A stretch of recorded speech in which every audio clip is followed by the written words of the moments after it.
नमस्कार बच्चों, स्वागत है आप सभी का हिंदी की कक्षा में।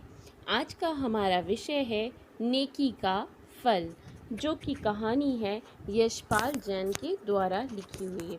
आइए बच्चों जानते हैं रचनाकार यशपाल जैन के बारे में। यशपाल जैन का जन्म अलीगढ़ उत्तर प्रदेश के विजयगढ़ नामक स्थान में 1 सितंबर 1912 को हुआ था। ये बहुमुखी प्रतिभा के धनी थे। हिंदी साहित्य में इन्होंने गद्य विद्या के साथ साथ पद्य विद्या में भी रचनाएं की।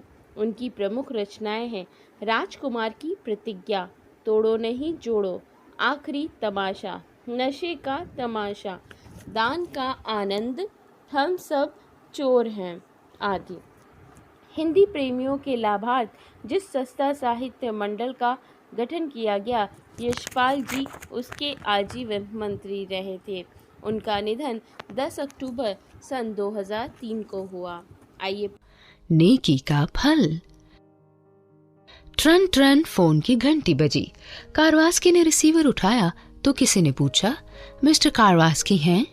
जी मैं बोल रहा हूँ। आप कौन? मैं मिसेस क्लास हूँ। देखिए मैं आपके लिए कुछ तोहफे भिजवा रही हूँ, अस्वीकार न कीजिएगा, किसी ने अनुरोध पूर्वक कहा। कारवास्की आगे कुछ पूछताछ करता कि फोन बंद हो गया। रिसीवर रखकर उसने आवाज पहचानने की कोशिश की, पर कुछ समझ नहीं आया। वह बुदबुदाया, जरूर किसी ने उसके साथ बड़े दिन के अवसर पर मजाक किया है। वह कुछ देर तक इसी बारे में सोचता रहा, फिर काम में लग गया। बात उसके मन से उतर गई। कुछ देर बाद वह देखता क्या है कि एक बड़ा सा सुंदर हरा भरा क्रिसमस ट्री और $300 लेकर एक महिला आई। हंसकर बोली, मेरा नाम लिल मिलर है। आप बुरा ना माने, मिसेस क्लॉस के नाम से मैंने ही आपको फोन किया था। मैं स्कारबरो में रहती हूँ। कारवास्की ने आगंतुका की ओर देखा। वह उससे पहले कभी नहीं मिला था। मिलने का सवाल ही नहीं था। वो टोरंटो में रहता था और लिल मिलर स्कारबरो में। वह 39 वर्ष का युवा था और लिल मिलर 70 के ऊपर दिखती थी। बातचीत से पता चला कि मिलर बड़े दिन के अवसर पर प्रतिवर्ष एक ईमानदार, त्यागी और सेवाभावी व्यक्ति को चुनकर तोहफे दिया करती हैं। आगंतुका के चेहरे पर बड़ी शालीनता थी, आंखों में भूलापन था, आवाज में माधुर्य। कुछ क्षण दोनों में से कोई नहीं बोला, बस जब तब एक दूसरे की ओर नजर उठाते और तुरंत नीची कर लेते। आखिर मिलर ने मुंह खोला, भैया कारवास्की, मेरे माता पिता पैसे वाले नहीं थे, लेकिन तुम्हें क्या बताऊं, उनका दिल बहुत बड़ा था, बहुत ही बड़ा। वे कहते थे, जो अच्छे और सच्चे लोगों को देता है वह अपने जीवन में बहुत पाता है। पिता जब तक जीवित रहे बराबर देते रहे। वही संस्कार मैंने बचपन से ही उन्हीं से ग्रहण किया है। मैं बड़े दिन के अवसर पर एक तोहफा और कुछ राशि यह सोचकर भेजती हूँ कि यह जिस भले आदमी को मिलेगा उसका बड़ा दिन आनंद से बीतेगा। मिलर की बात सुनकर कारवास्की की आंखें डबडबा आई। उसने मन ही मन बोला, आज के जमाने में भी ऐसे फरिश्ते इस दुनिया में हैं। वह बोला, बहन आप मुझे कैसे जानती हैं? मैंने तो ऐसा कुछ नहीं किया। सच मानिए, कुछ भी तो नहीं किया। मैं तो। कारवास्की को बीच में ही रोककर मिलर बोली, नहीं, मैं सारी बात अखबार से जान चुकी हूँ, आपको कुछ कहने की जरूरत नहीं। निमिष भर में कारवास्की के सामने एक दृश्य घूम गया। 8 वर्ष पहले मधुमेह के रोग के कारण उसकी एक टांग कट गई।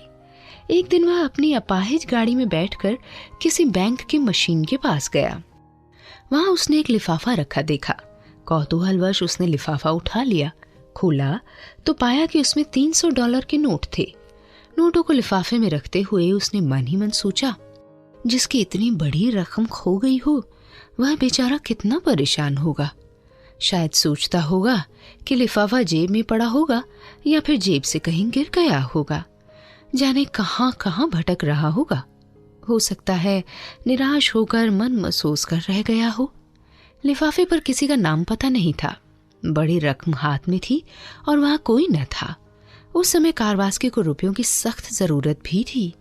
मन में कुछ ऐसा वैसा ख्याल आते ही उसने सिर झटका। उसके भीतर जैसे कोई बोल उठा, अरे कारवास्की, पहले ही पता नहीं किन कुकर्मों की सजा पा रहा है। एक और कुकर्म करके क्यों पाप का भागी बनता है? तू इंसान है और इस नाते तेरा कुछ फर्ज भी है।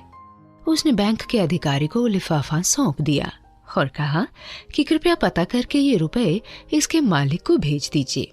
घर लौटते हुए उसका मन बड़ा आनंदित हो रहा था। उसने सोचा, यदि मैंने लिफाफा रख लिया होता तो मेरी आत्मा मुझे धिक्कारती। शायद भगवान ने मेरी परीक्षा ली हो। वह साल कारवास्की के लिए बड़ी कठिनाई भरा था।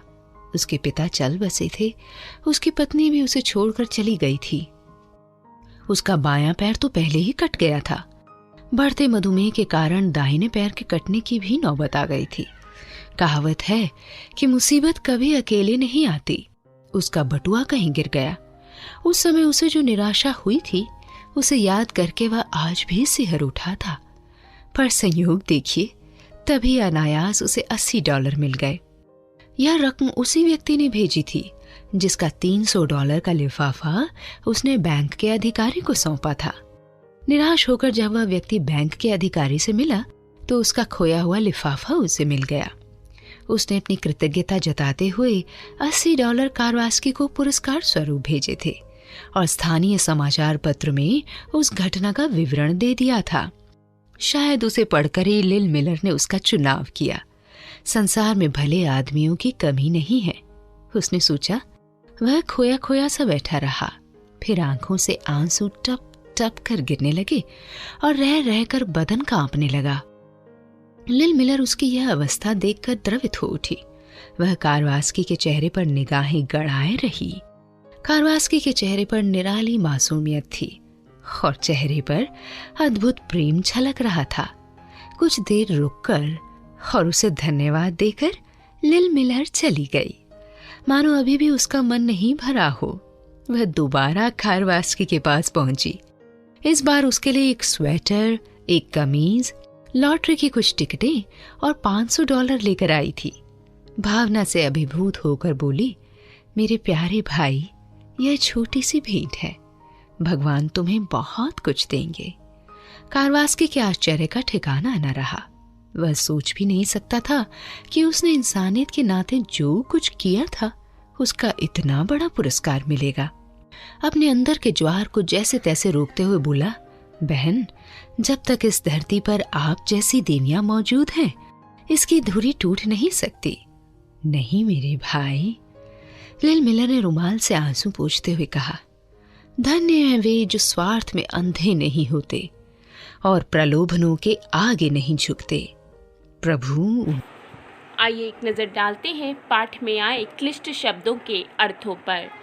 तोहफा, उपहार, माधुर्य, मिठास, फरिश्ता, देवदूत, विह्वल, व्याकुल। अगली कक्षा में पुनः मिलेंगे। तब तक के लिए नमस्कार। घर पर रहें, सुरक्षित रहें।